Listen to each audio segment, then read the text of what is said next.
Welcome to Classic Car Co. So I'm going to give you a bit of an update on the Jaguar XK 150. So Amir has been off for about 3 weeks, nearly 3 weeks, and he's coming back on Friday, and he's bringing Ahmed, which is the guy that did the electrics for us on the car. He's bringing him with him. It should basically take us a day to get everything finished up and nutted off and get everything right. Because we can't really get on with the interior until all the electrics are actually in place, and then we can start putting all the covers in and so on and so forth. So hopefully we'll get everything done. I think we've got everything in place to do that.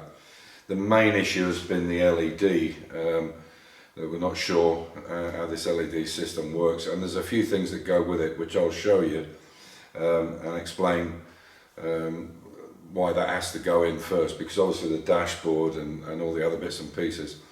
I'll also go over some of the stuff that I've got for the car. I did, in this video you'll see the kind of, not before and after, but how the seat bases would look. They were grey originally from the factory, and even the hood, the hood itself, or the frame of the hood, was grey. Now in my case I'm actually going to do it actually in the same colour as the material, because I think that will camouflage it a bit, and there's some other bits and pieces that I have to do the same as well. I'll also go on to talk about the rams that I've got on the back. As I said in a previous video, later on they made this kind of the same system as the E-Type's got, where they had these kind of helper springs, multi springs, that actually helped to open the boot up, but I didn't know they existed, so I put these rams in. But what I can do is colour coordinate the angles that I made to put the rams on to open the boot. So I'll show you that as well. And as I said, I mocked up the seat so you can see the difference between the grey, which is quite stark. I think when you open the door your eyes go to it straight away, and then the leather on it. So I've talked to Jonathan Skinner, and there is no issues. He said to me anyway, the Austin Healey's, the TRs, all the Triumphs, they all had that anyway. So he can make me the pieces to fit perfectly, and I can glue them in place. And the parts that I can't, then I can paint those in a matched colour. As I said, fortunately I have a company that can match it through a spectrometer. I can actually take a piece of leather and then get it spot on. So I'm going to show you those things and just give you a quick update. I've left this side the way it is just to give you a before and after look. So like I said, I mean the grey is quite nice and it's been well painted, but it just stands out. So I'll take it around the other side. Now this is only, excuse me, it's only mocked up. I'd actually go to Jonathan and get pieces made for it, because this is for something else. But you can see there's quite a difference there. This is only just wrapped round, I just poked it in there, but you can see how much nicer that would look. Obviously the grey's showing under there because I can't cut this piece, but it would go all the way around. But you can imagine from there on, I think that looks so much nicer, and it's only tucked underneath. But I think that really suits the car. It looks much more luxurious, and you can see here where it would be extremely difficult to put the vinyl wrap over it. I can actually paint that in the same colour. I've got a colour coordinated paint to go in there, so the difficult bits I'll paint, and the rest I'll put this leather. This is leather on this, and I think that's probably the way to go. I don't know if you agree.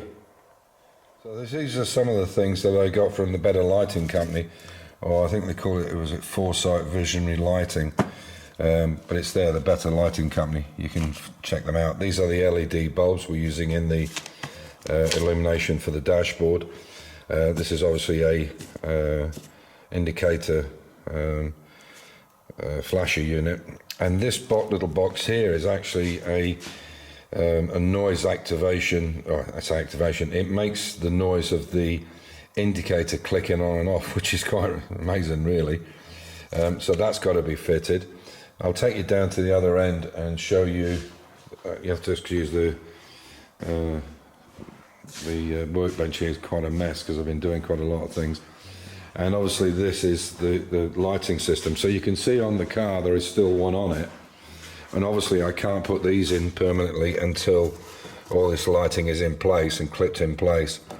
As I said, and you can see here where I made these 90-degree, they're basically angle iron, and then I've cut them down. What I will do with them, instead of making a hole in here, or a bigger hole, what I'm going to do is I'm going to colour coordinate these pieces. I'll leave the aluminium the way it is, and the nut and the bolt and this angle here, and this one here I'll paint, and we'll put them on top. And I'll just make sure they're nice and clean when they go in, and that way the base can go down pretty easy, and we can get this rear light fitted.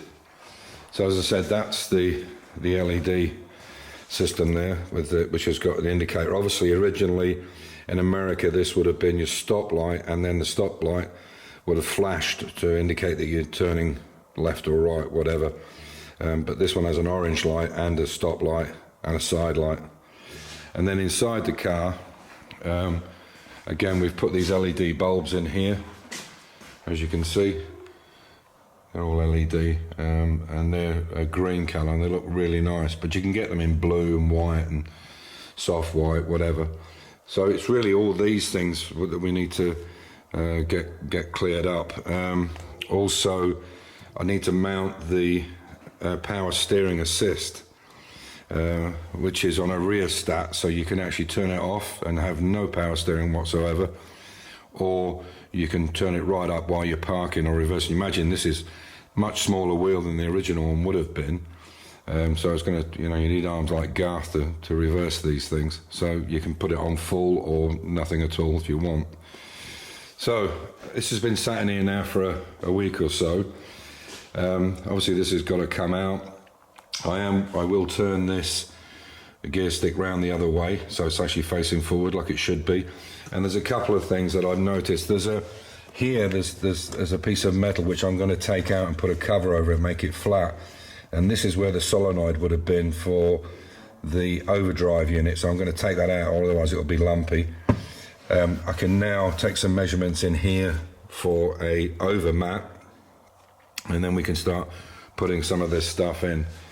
And see how it's, but where that is sat right now is approximately where it needs to be, and it needs to be almost in line with that steering wheel, for me anyway, and obviously the runners and everything have got to go on it.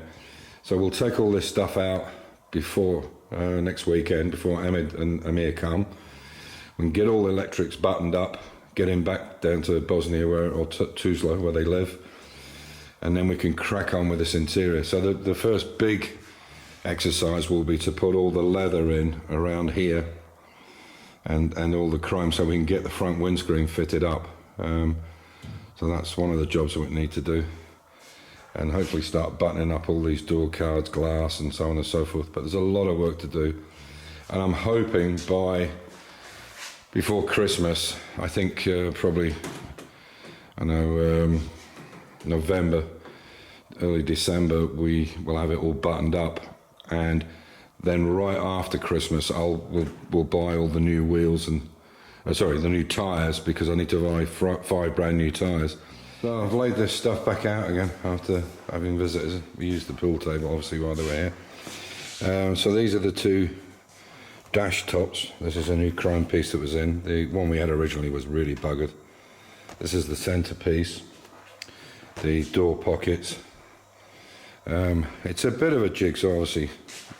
There's obvious stuff, and then there's not so obvious stuff. Obviously the carpet fixing, TPK fixings, top, I don't know. These are the side pieces that came with the car, and you can see these are actually brand new. They made these, and obviously this is for, I don't know, I guess that must be some kind of seatbelt anchor. But these are the side covers for the back, the cubby boxes. This is for the driver's side and the other one's for the passenger. Yeah, this is the tonneau cover. You can see where the steering wheel would go here. So that can be put on without bringing the top up, and then obviously that's the top. So yeah, there's a bit of a jigsaw, but I won't be cutting anything till I know it's actually in the right position. And there's a little bit in the back of the car as well, which I have to sort out. But yeah, it's really nicely done. What I do know is this piping has to go between the windscreen and I'll show you what I mean. This piping goes in here. If I can do it by hand. That piping goes in there between the metal of the windscreen and the back of this dash top. So that has to be cut to length. So, yeah, and there's the other parts for the. What they've done is some of them are actually marked and says what they're actually for, but not all of them. These, I believe, are the back arches internally. These are the covers that go with that. I think this is mock-out or something. So we'll put that on. And there we go. So these are for the door trims. There must be two of those, or they have to be cut to length. But they come down on the inside of the A-pillar to make the trim for the edging. So, yeah, as I say, it's a bit of a jigsaw, but I've got everything out, and plus what's in the car. So all I need to do now is contact him, get the measurements of the seat bands or the bases, and then contact him and see what they come up with. That's the kind of basic update of what we're doing. I'll start getting everything ready for when they come back up at the weekend. This week I'm going to be working mainly on the Citroens, because I can get on with the metal work on that. And there's a couple of little things I'm going to do on the track car. That hasn't been very successful. The views on that have been quite poor. So maybe I won't do any videos on it directly, maybe I'll just add a few things in. It doesn't seem to be as popular, certainly, as the XK.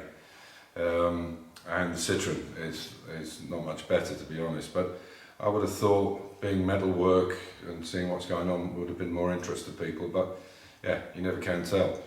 But on that note, as usual, stay safe, keep the faith, enjoy your hobby, and be good to each other. Take care.